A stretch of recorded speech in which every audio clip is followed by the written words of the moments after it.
Strategies to share, learn the way to market, put your business up there. Tune in every day, digital marketing, yay, yay, we know the way. Come learn, it's slay. Build your brand strong, make your money long. With the podcast groove, can't go wrong. From SEO to social, emails that entice, grow your audience big, take our advice. Tune in every day, digital marketing, yay, yay, we know the way. Come learn, it's slay. Ready to take your business to the next level? Network.ai gives you the power of AI-driven marketing in one easy-to-use platform. Boost your brand, engage your audience, and watch your business grow. Visit Network.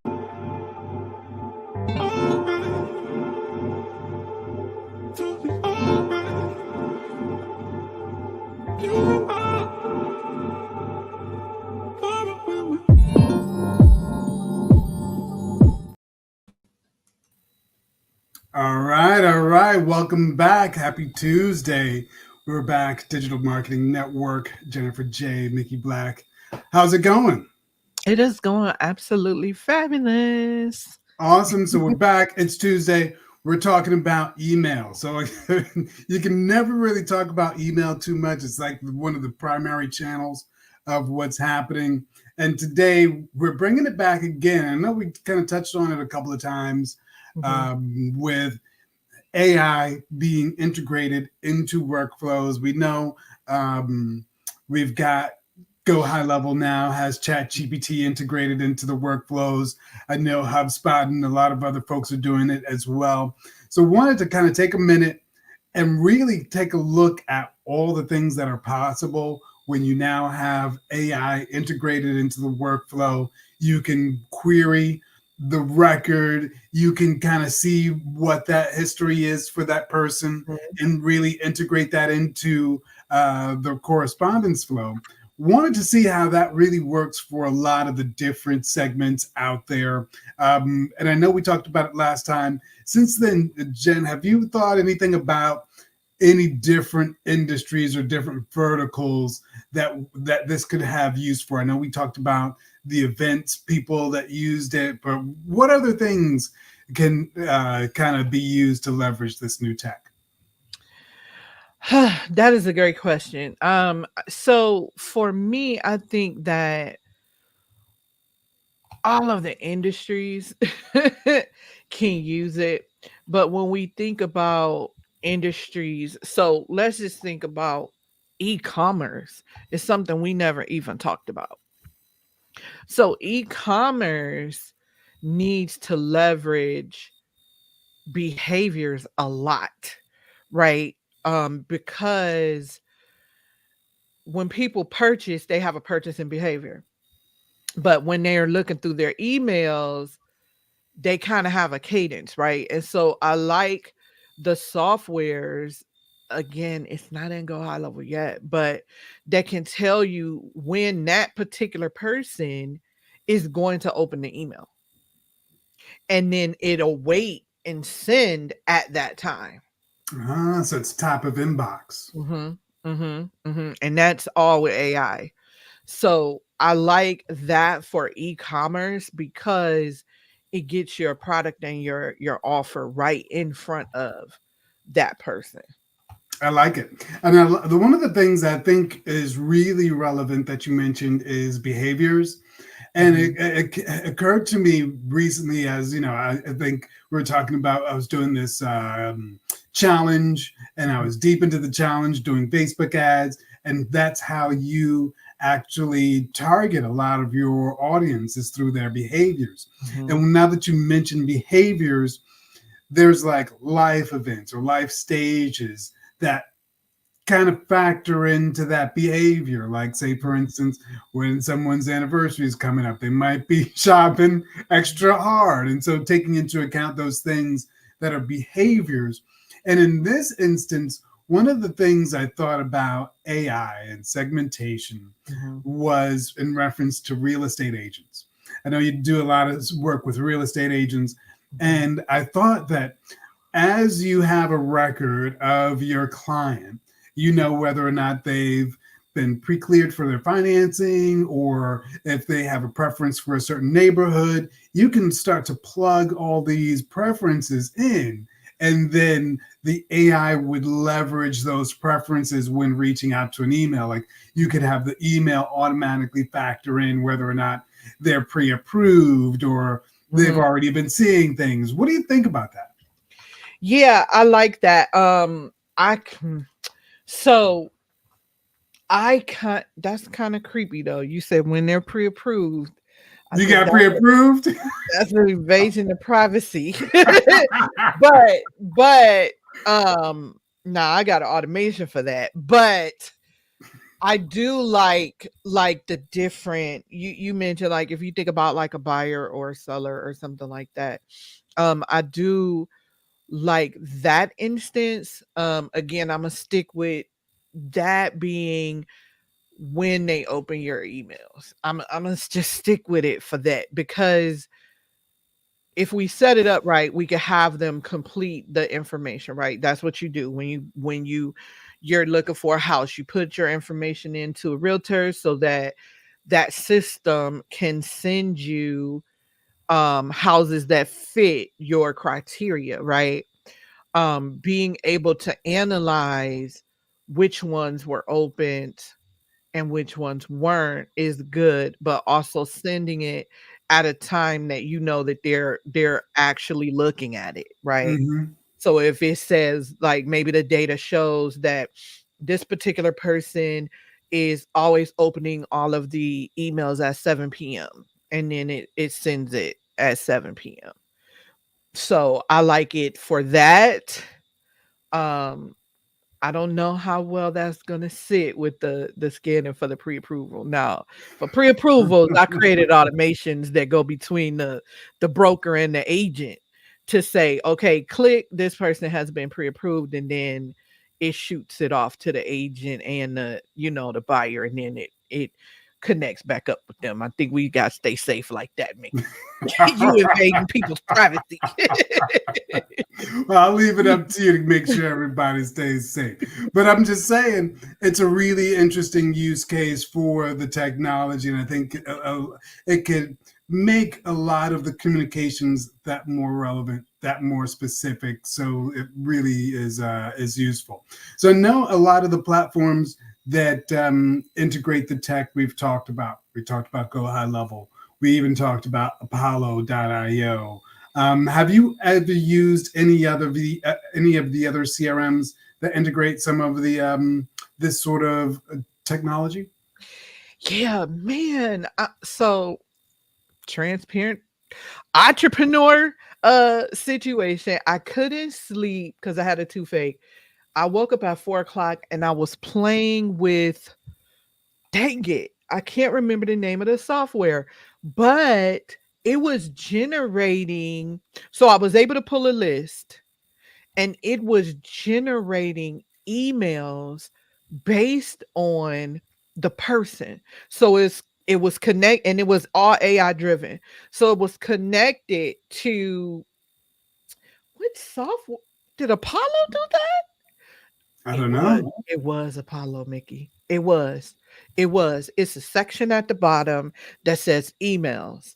And so if you click on that, it would pull the person up and it would generate an email based on their LinkedIn profile. Now, that was just that instance. And most of them seem to link back to their profile, but if it could scan like their other behaviors and customize that email and you say, hey, I want to let this person know that we do systems and processes and we can streamline their operations, and maybe it could go and say, okay, we're going to go look and see where this falls into what they're doing, because what it did was pull up their job, what their current title was and the company, but it also pulled something else from their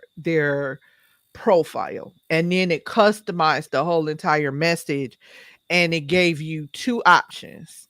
Do you want option 1 or do you want to send option 2? That's an Apollo Nice. That for is the nice. for the free 99. That That's is not even nice. paid. So paid, I know it's amazing. And I think there's another site called Now Site that has a lot of AI components embedded into it that does a lot of things. I'm not really sure, but what we can do is bring one of the Now Site specialists on our show and have her talk about how that feeds into it. But yeah, I love the analytical data that AI is giving you, and not in a creepy way, right? Because it helps us to connect and to market. I mean, we have to market our business, Yeah. and we have to do it, in the less creepy way, because people don't want you calling. They No. don't want you coming in. I know I was irritated that somebody called me the other day, and I'm like, see, this is why I don't cold call, even though some people get a lot of results because, well, this person wasn't listening. I told them I couldn't talk to them. I was busy or something, or I didn't want it. And they just kept talking. So I just hung up. So it's just like, oh, like you're making it hard for people like me who probably should just pick up the phone and say, hey, I wanted to know, were you interested? We should talk about that. Yes. Put that on the list. But I like this feature, so I'm going to go dig into this new feature in terms of really cultivating the email on real-time information you're picking up from the LinkedIn. I think that's a big deal. And the other thing I was thinking about was if you pair that with the buying signal feature that Apollo.io, you can triangulate, that they're in the market for that particular thing, and it can make it even more powerful. Mhm. That is super interesting. It kind of leads me to the next piece I wanted to chat about, because Mhm. September, 100 leads in September. Mhm. Yes. So are you using that as part of your strategy, or what is I the core of your strategy? What are you doing? What do you got so far? I did. And so I actually recorded the video on that. So if you guys what we're talking about is 100 leads in 30 days, right? It's achievable. And what are the things that you need to do on a daily basis to bring in leads and to, get people aware of your business and bring those leads in. And so one of the things I did do, I set it up. Matter of fact, I did it on Monday, and I set the emails to go out this morning because it is businesses, and I knew that they weren't there yesterday. I mean on Monday, or Sunday. So I set it up to go out this morning. So I'll look at that data. What's today? Tuesday, Wednesday. I'll look at the data tomorrow because I need to give them time. But that is one of my strategies is, pulling that data in Apollo and sending out the messaging. So I did use the AI generated, but of course I always got to change it. So I changed it a little bit, and we'll see if they opened it. If they respond, we'll see. And so my other strategy, which I sent you today to review for me, is sending people a video just saying, hey, this is what I do, this is what I have. Are you interested? If so, click here to schedule a call or let me know. So here's where I'm playing with that strategy. So you hear people say, don't send the link in the first email. Then you hear people say, well, ask them to respond and then send the email. To me, I feel like that's too much. What is your thoughts on that, and what has been your success?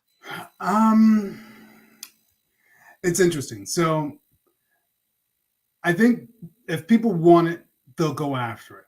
And so it's okay to include the link in the first email, because if they want it, they want it. I like the whole video piece, and I like the whole speaking directly to the consumer piece and actually prompting them for the conversion. So I think that if they want it, they want it. my my experience has been exactly that. When people are really hyper focused on that thing, like it is a pain point for them, then they're going to click through. If they don't, that means they don't really want it, which is fine because not everybody's going to want the thing at the moment they see your communication. But I think for those that do, giving them the option to click through, clearly communicating what it is that your brand promise is, what their expectation is, whether it be 15-minute meeting, whether it be free consultation or $1,000 consultation, whatever it is, just clearly saying that. And if they've got $1,000 in their pocket, they're going to click through. If they're ready for that thing, they're going to click through. So I think, I think the strategy is accurate. I think it's effective, and I think when you hit that person, the validation of hearing your voice and actually having live motion is like a seal on the deal. It really gets people to feel like as if they know you, and they'll listen to you. So having the space and time to they can listen to you if they're in their car or as they get ready for the day, they can do it in their time and in their space. Mhm. Gives them that additional flexibility and is really like almost a consideration on your part. You're being considerate that you don't make them automatically get on a call with you to explain things. You can just give them the information and give them the control. So I think it's a really good strategy. Yeah. Yeah, I think so too. And that goes to being very, very in tune with what your customer's journey is. You hear this, but it's just thrown around so casually. No, it's used to make granular decisions on your processes, your systems, how you market, how many emails you send. Like I used to get that question all the time. How many emails should I send? It depends on your business, it depends on your customer journey, and it depends. Like you'll hear some people say it depends and they just leave it there. But these are the reasons why. So we know, okay, my average customer with coming into contact with me, it takes them 3 months to purchase. So what if you just send them 2 emails and you're done? You should be marketing to them the whole time that your data says. And again, you have to have the proper systems to be able to make these decisions and review the data. So the systems that you use have to be able to measure these things. And so that's one of the reasons we use high level, because it gives you that data whether you want it or not, is there, right? And so you're able to look at that data and you're able to analyze not just that, but their touch points, which I think is amazing because it gives you so much information right there about your ideal client that you don't even have to research because it's going to tell you right within the system. So that just really speaks to the importance of knowing the sales journey of your customers. Yeah, and I think you bring up a good point with the data and a lot of interesting, rich points. So now, are you recording in your Facebook group the experience, or how are you documenting the journey?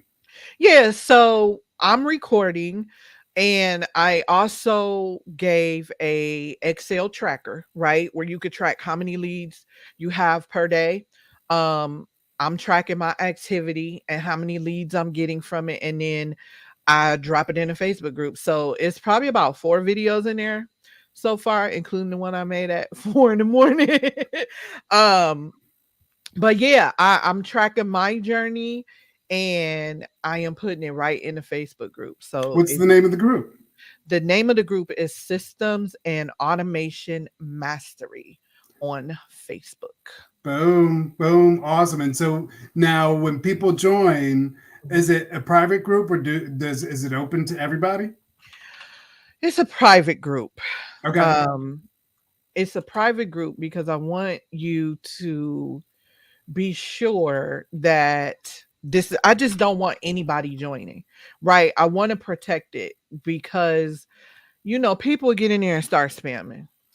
Now you got to go in there and you got to kick them out, right?